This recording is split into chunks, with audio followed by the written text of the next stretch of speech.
Welcome to Recross the Paths. My name is Cade, and today I am joined by Keldan. Welcome, Keldan. Howdy.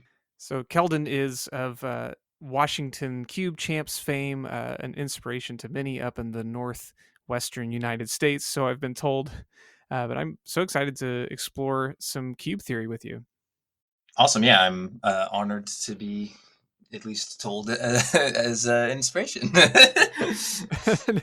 Well, the pleasure is mine to have you here. You've designed a number of different cubes that cover a broad spectrum of ideas and flavors. Today, we're going to be zeroing in on. Uh, it's hard to say the most unique, but one that has a pretty unique setup to it. We're going to be talking about Bolt Cube. Yes, it's certainly listed among the unique cubes. So, to get us started, would you give us the elevator pitch for Bolt Cube?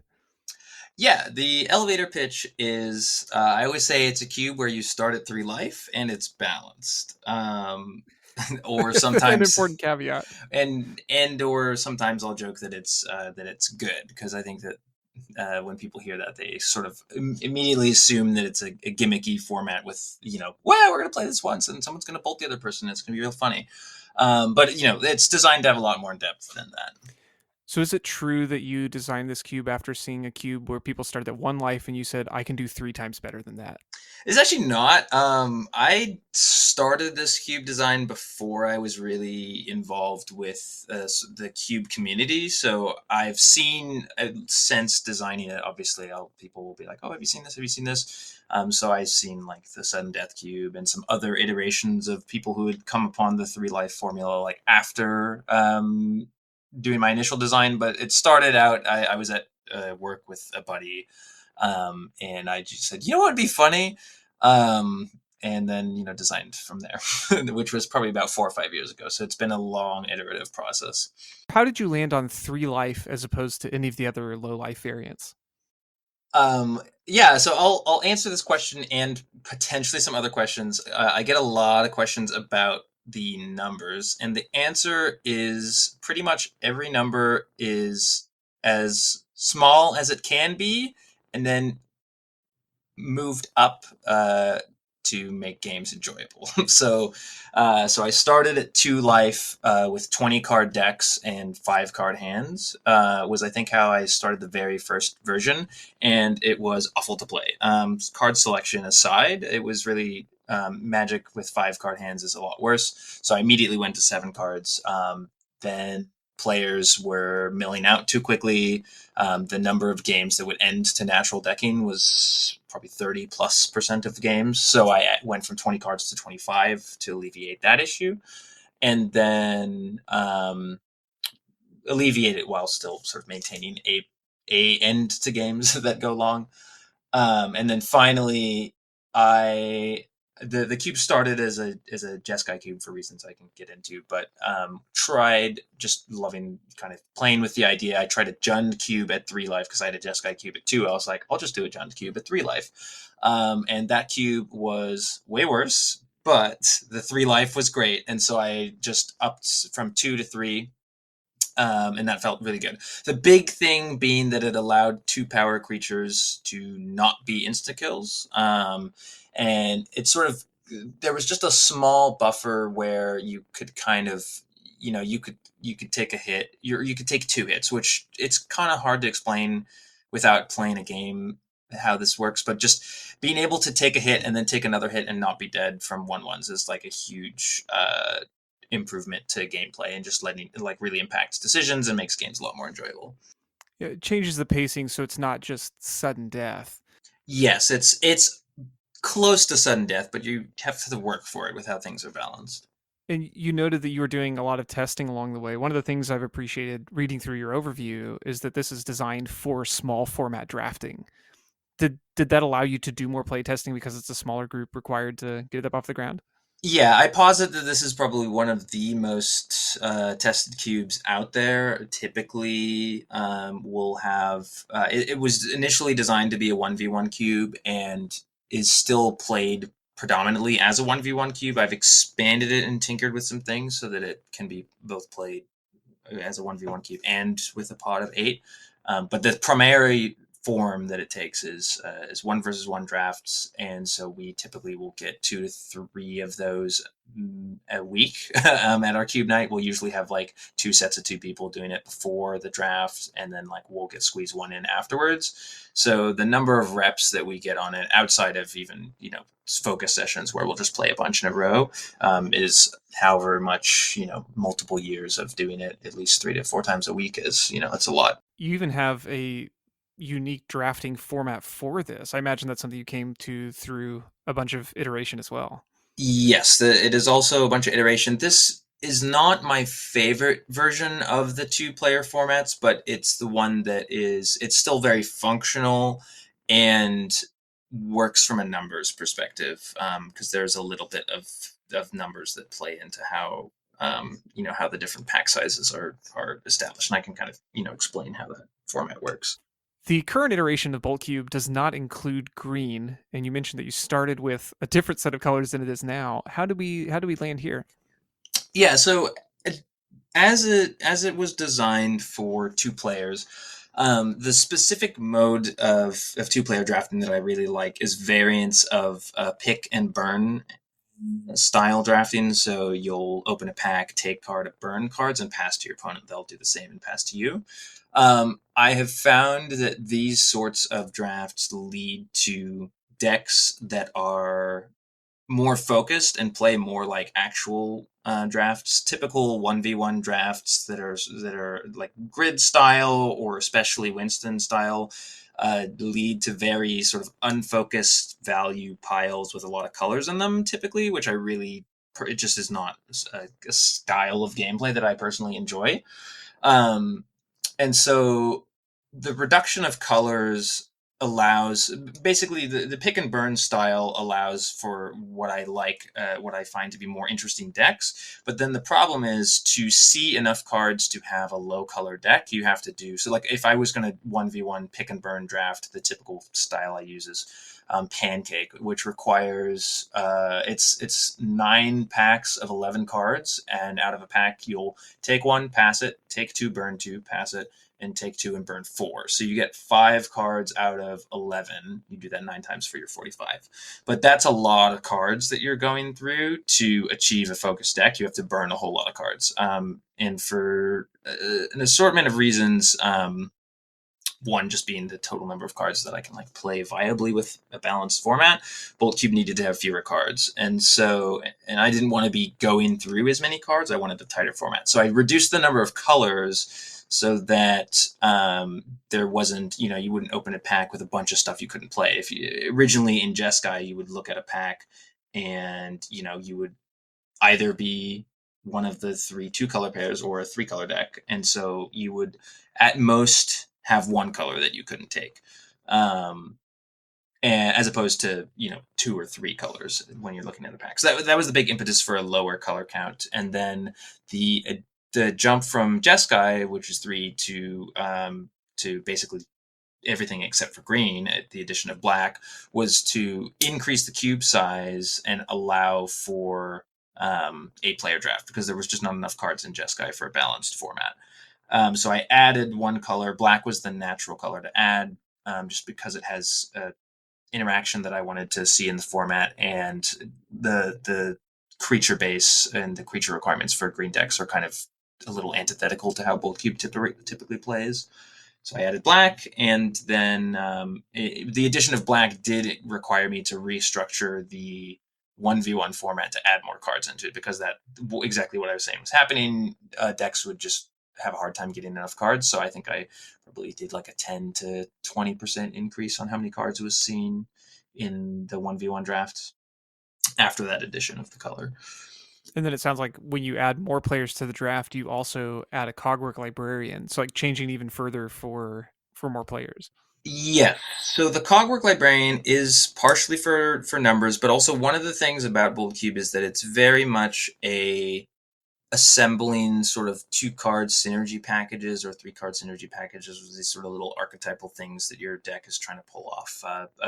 An example of like a medium, like a powerful but not insanely powerful 2-card combo would be Searing Meditation, which is 1 white red for an enchantment. Whenever you gain life, you can pay 2 and deal 2 damage to any target. and Marble Chalice, which is 2 and a white for an artifact that taps to gain 1 life. So this is like a 2 card combo that is awful everywhere else, but pretty powerful in Bolt Cube when you assemble it with the right sort of control shell.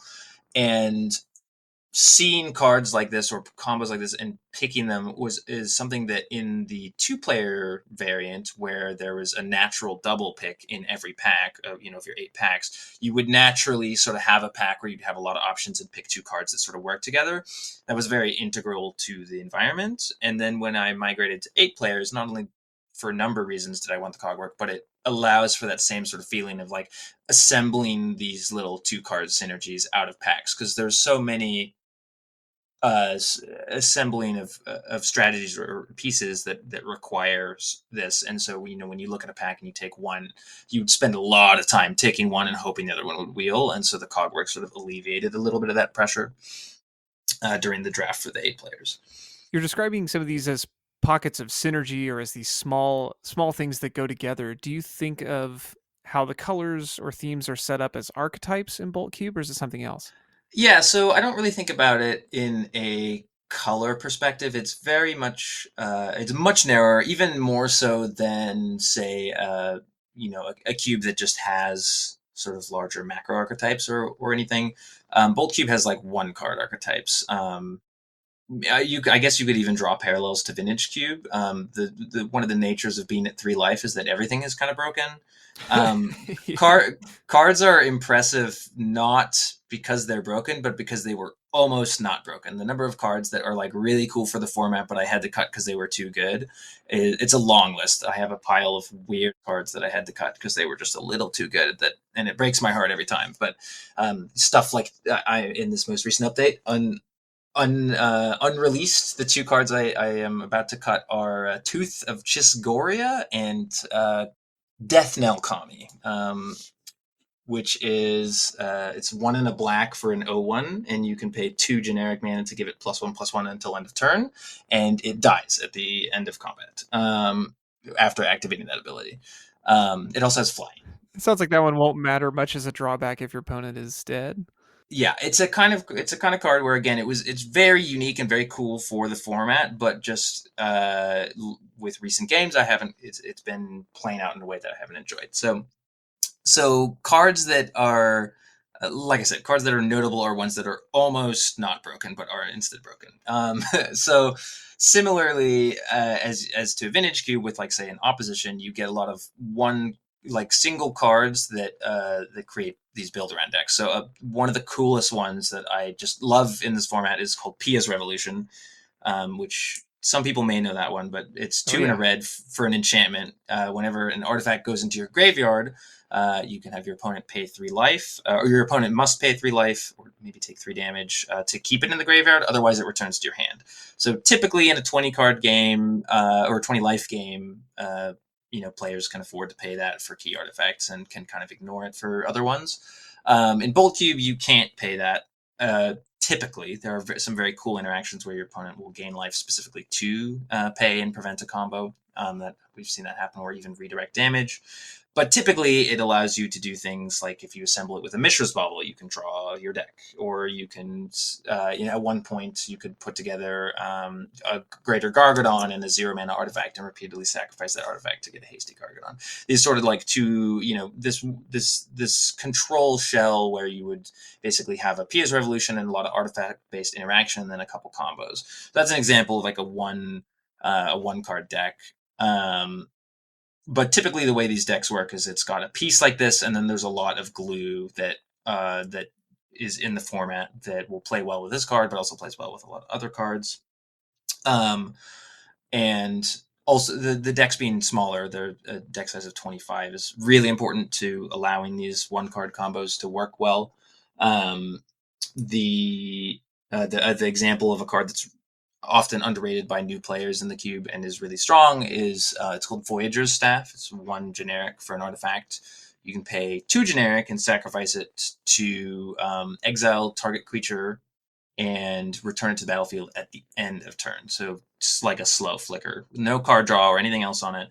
But a lot of the threats in this cube tend to be two cards, or tend to require two cards to become threats. Oftentimes, things need to like have counters put on them, or be equipped, or they're tokens, and so the effect or the tempo gained by flickering or slow flickering something with this card is often equivalent to a card's worth of value, which if you're looking at it in traditional limited sense, where you want each card to generate at least one card's worth of value, typically this card would be awful because it's going to do way less than that. But in Bolt Cube, it really overperforms. So that's an example of a card that's naturally good in the format, but then when paired with Pia's Revolution, gives you an infinite 3 mana flicker things, removal or value or whatever it is. And so these are sort of the ways that things are assembled archetypally, is much more centered around specific cards and then cards that interact with them.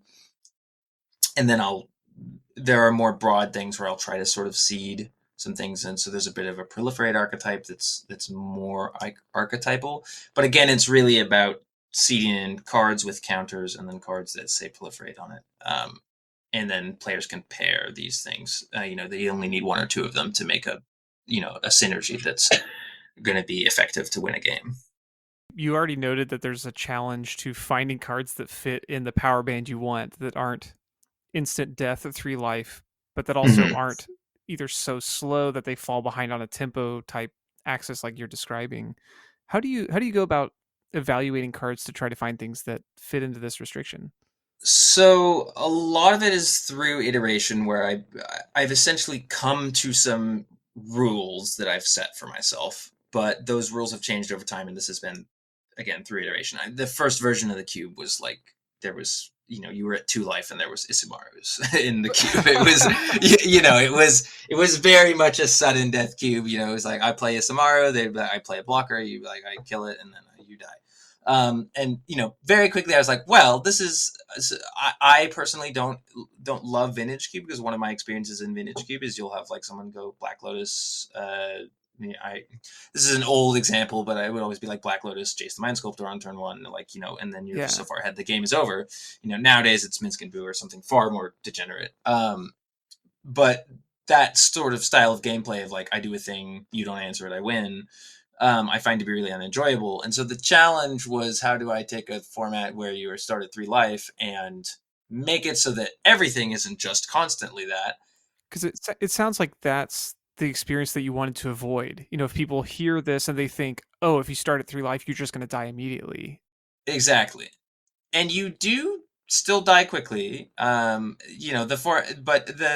the goal that I've typically tried to push for is that players.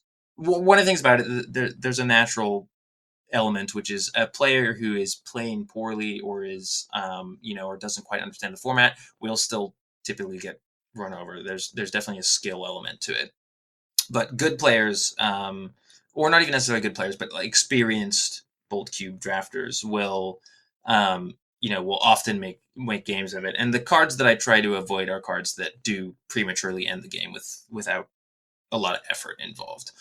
Um, so the typical goal is that the average deck will goldfish a kill on turn 5. So if you're just playing your deck by yourself against a 3 point life total, turn 5 is roughly when you can get a kill. There are some aggro decks that are faster than that and some other things. And the way that I've come to that is through a couple rules. So um, basically power and toughness is the big thing. So things that have power greater than 0 must have some kind of build around restriction. Um, must require 2 cards, or for anything. This is for anything that's 2 mana value or lower. So anything that's 2 or 0 mana, or 2 to 0 mana, can't have power without either having defender, some other extraneous requirements. There's examples you could come with. There's a bunch of. You kind of have to go card by card here, but there are those weird things that cards have on them. That Nora and the Wary is a good example, where it has 2 power, but it can't attack because it exiles itself when it attacks. Um, so cards below that mana value can't. 3 mana value cards can. Um, with can be 1/1s with 2 mana pips. So they can't be like two in a red, for example. It needs to be like I have 2 gold cards. There's a 1 black red 1/1 and a 1 black blue 1/1. And that's like that's like a really strong aggressive stat line is a 3 mana 1/1. And then past that, it gets a little bit more muddy, but basically the farther up the curve you go, the more it's fine to have power and toughness. So for example, and this card is a powerhouse in the format, but Oliphant is in the cube. Yeah, I was Um, noticing that one as I was reviewing the list. yeah, which is 6 mana is a lot. Decks typically play somewhere in the vicinity of 7 to 9 lands. So that is most of your lands, but you can definitely hardcast Oliphant.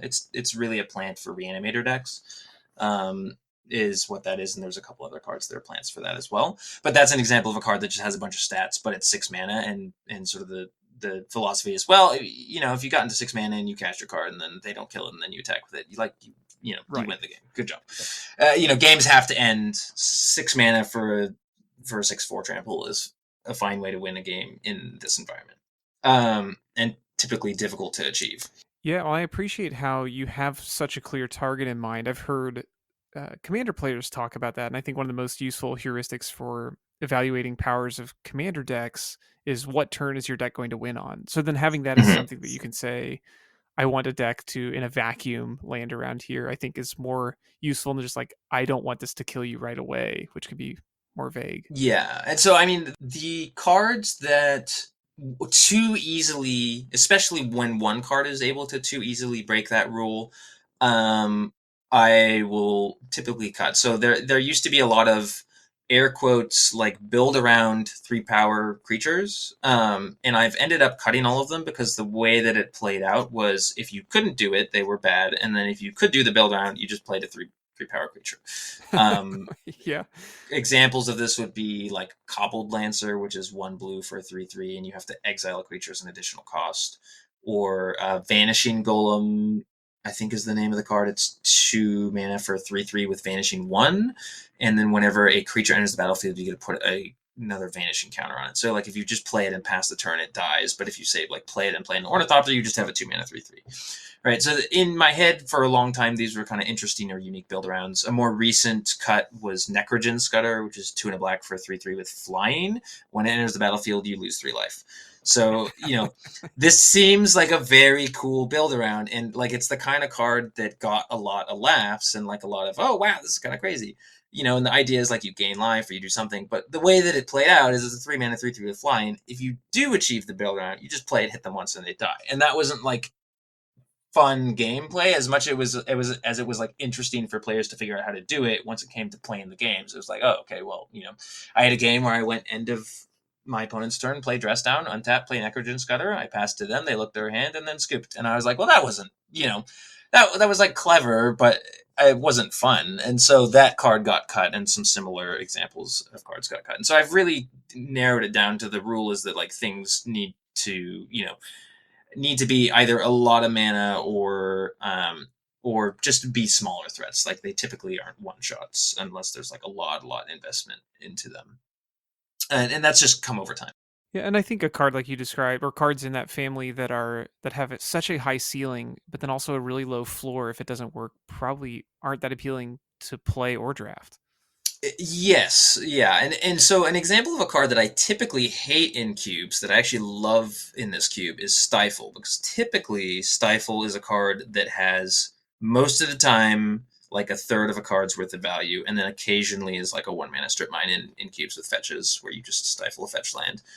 And that's the typical experience of Stifle. In this cube, it is like beyond excellent. It's like probably the best piece of interaction in blue, because the so many of the games come down to like single triggers of like, oh, this trigger generates a creature, or this exalted trigger gets a stat line, or there, there's so many different ways. It's kind of hard to think of all of them because there's just so many. There's a lot of like channeling. There's a lot of permanents that have activated abilities that are removal spells and stuff. And so Stifle is like a high performer all the time. It's just a really efficient way to interact with things. And so that's an example of a card that's typically like low floor, high ceiling in a very frustrating and unfun way. That in this cube, because of just the nature of things, it's excellent all the time and really fun to play with. You have to be really careful, or anything that can generate something with power and toughness to keep it under a certain bar. But then you want interaction to be pretty spicy. Interaction is excellent, yeah. So I would always joke that the interaction was is excellent and the creatures are anemic, and that was how I described it for a long time. There are examples of interaction I've cut. Typically, counter magic is the one problem card, so the one problem interaction type because it's able to back up threats in a way that other interaction typically can't. But outside of counter magic, pretty much all the most efficient interaction you can think of is in here. There's some really funny examples, like Swords to Plowshares is like a very interesting card. Oh yeah, That kind of double edged, literally in this case. Yes, yeah. Well, there's a lot of edges to it. It's maybe triple edged because you can incredibly effective at exiling zero power creatures, and with no downside, which you want to do a lot in this cube. And at the same time, if your opponent has a threat that's got power, there's a pretty big downside. But you can also exile your own creatures that have power for a benefit. So there's a lot of interesting play with that card. I think what you just described there is something that I really appreciated about the draft experience. I did just a sample draft to get a feel for things, Hmm. and I found myself just continually making these surprising discoveries like that where, oh wait, this does something that I haven't seen in other contexts. Yeah, I just this is more of a broad philosophy of mine, which is that I've played so many like legacy Eternal style cubes, and it's magic, it's fun, but I've played with the same cards so many times that what I like to do is find ways to make bad cards really broken, and I just find that really enjoyable. And so the sort of the experience of looking at something and going like, oh my goodness, like I know this in this context it works, but recontextualizing stuff in a really fun way. Another classic example for bolt cube is there's a card called Twisted Image, which is 1 blue, switch target creature's power and toughness, instant, draw a card. um, Old time combo favorite. yeah, yeah. And so typically that card is, medium to bad, cute with like high toughness creatures. But here it's pretty much murder draw card. It's like one of the best. It's one of the best. Another one of the best interactive spells. There's also a hybrid is it one version of this which is called Inside Out, which does it for 2 mana. Um, and so it's included for that reason of being recontextualized, where it's like, oh, there's a lot of zero power creatures. This is actually um, like a really effective removal spell. And one of the interesting things about it is occasionally you will see like a high toughness creature that gets a +1/+1 effect from somewhere, and then someone uses Twisted Image to make it a really effective kill spell. But it's very funny where like experience there's about 3 or 4 of us that play Bolt Cube all the time, and we're always like mind blown when people use Twisted Image to switch a power and toughness rather than a removal spell, because we're so used to it just being a murder that draws a card. And so it's kind of cool to like both recontextualize cards and then have their traditional use cases come up and be like an impactful thing that's going on. And I appreciate that you've come back to that too, because it sounds like there's not really an easy heuristic to find cards that are going to do that sort of thing. It has to come up with, or come up through how you've played. Yeah, yeah. A lot of this cube is definitely like I go into the depths of the Scryfall mines and pull up a bunch of just weird cards and then toss them in and see what happens.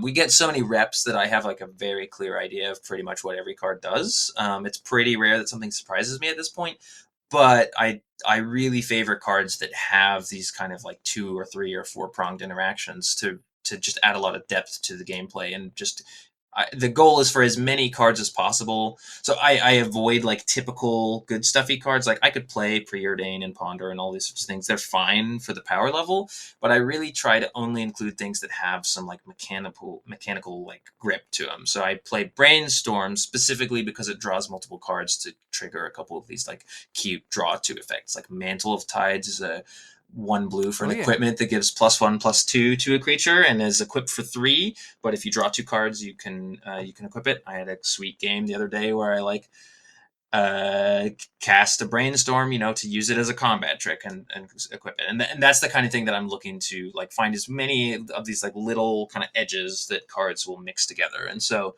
everything ideally has a couple points that it interacts on like that. And cards that are too like generic, either generically strong or just, don't have a direction or a thing that you can really like grab onto. I try to avoid as much as possible for this specific cube. Although typically I love playing 100 cantrips or whatever, but in this one it's very specifically everything has to have something that has some bite to it. Well, hey, Twisted Image is a cantrip. It is a cantrip, yeah, exactly. The twisted imager thing, equip a mantle to its attack, is a really good play. So, what have you found most surprising about the design process for this cube? The exercise has been one of paring down on things. So and just like constantly exercising restraint.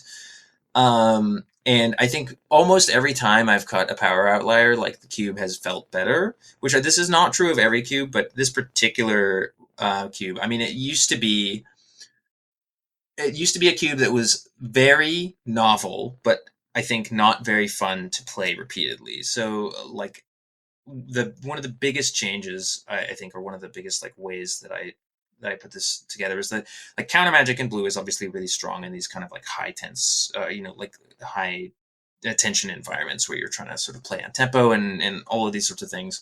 And I really wanted to get more counter magic into other colors, and so the my solution for that is to try to put as much interaction as possible in permanents that are on the board. So stuff like seals and different artifacts that sack to deal damage and all these sorts of things, which then allows other colors to use disenchants essentially as counter magic.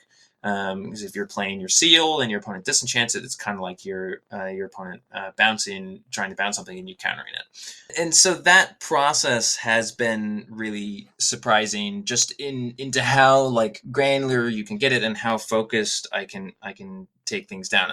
The sort of these little edges that you can dial an environment down to the point where like a card, for example, like Flick a Coin, which is a recent common from Wilds of Eldraine, was too strong. It's 2 and a red, draw a card, make a treasure, deal 1 damage to any target. Like this card was too good, and it it basically it just once again reminded me that like what made this format really interesting is sort of this ability to have this threat and answer back and forth that's just really tense and really enjoyable and fun to play and to watch, um, because so much stuff is face up. So the initial version of the cube was kind of very combo-y and out of hand.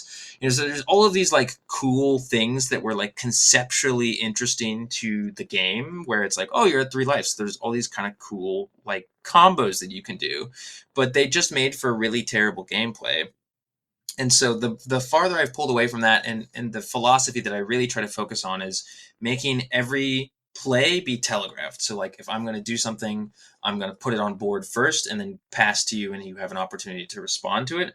And it just makes for this really tight sort of back and forth, that's been just really fun to play and creates for a lot of exciting moments.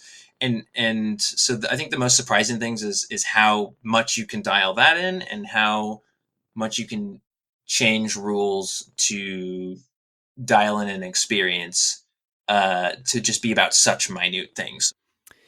There's a beautiful kernel that I want to pull out and polish right quickly there. That you talked about the transition from the cube being novel to the cube being fun, and I like how you can like that's a journey that really only comes through iteration. Like you have to run it over and over and over again to hone those edges off, or really just to find what edges you're wanting to highlight. Yeah, I think that definitely my experience with cube design is essentially coming up with really wild ideas and then seeing if I can make a deeper, playable, enjoyable format out of them. And sometimes you can, and sometimes you can't. There are some ideas that I have uh, sadly put to rest. All of the cubes I'm curating at the moment, I think that are often very wild sort of pitches, but I've gotten to points where I find really enjoyable gameplay, and like that's the biggest excitement about cube design to me is like kind of when I pitch my cubes, I was like when players are like, like it's like a little, it's like a lot, but then they'll play it and go, oh wow, this was like really fun or really enjoyable.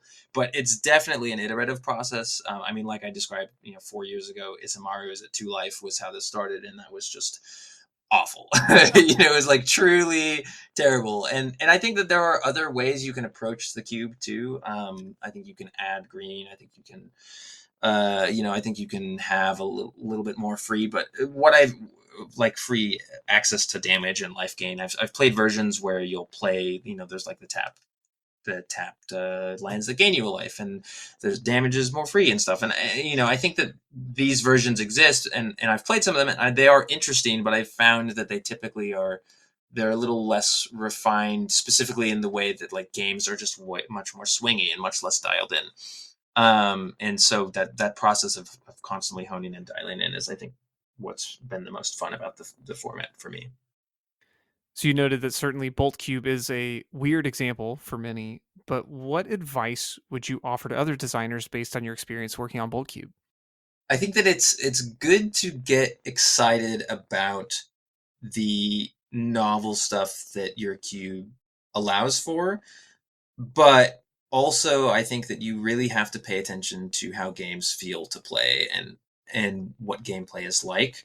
Um, like I said, almost every time I've cut one of these cards, I've been sad because the cards, it's so cool to have an environment where whatever. Death Now Kami is a really broken card, or Tooth of Chiskoria. Like, it's really cool that that's a thing, but at the same time, the actual gameplay with it wasn't very enjoyable. And so, I think that it's an important part of the process to take stabs at things. I had Urza Saga in here for a long time.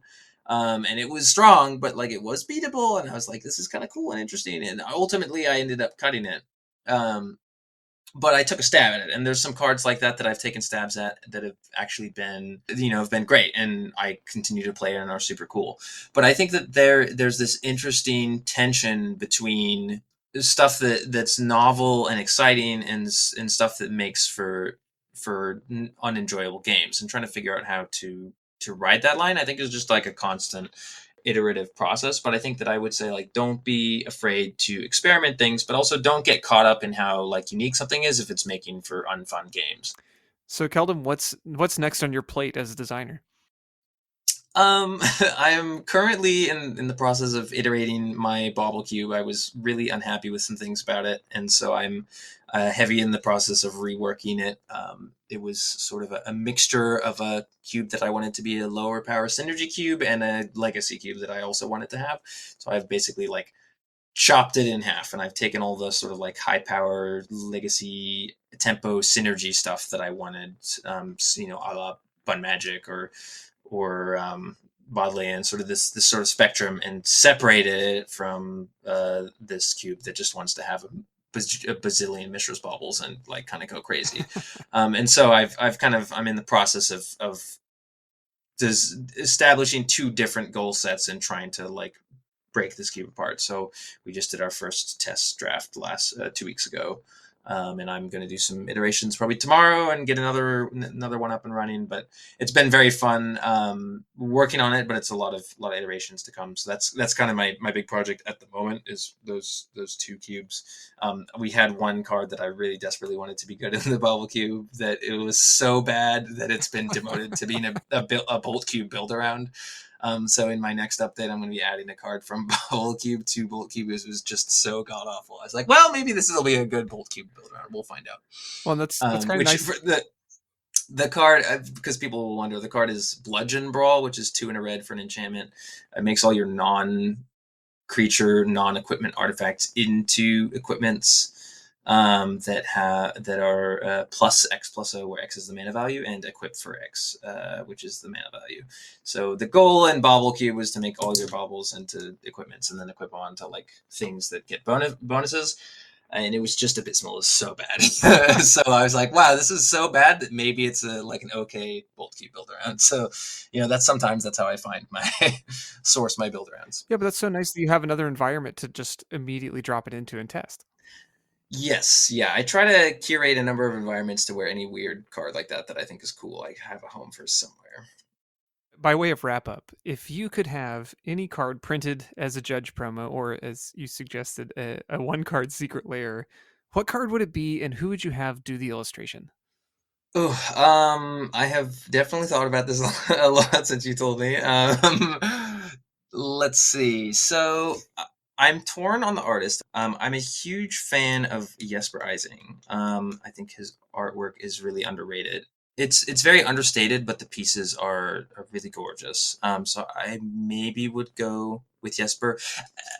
I take it back. Okay, Jesper will be my second. Wiley Beckert is actually the person I'm going to recommend. Their art is amazing. If you haven't seen them, then I would definitely go take a look at their website. Just truly stunning style. I think one of the coolest semi recent additions to Magic. So I'll say Wiley Beckert is the art.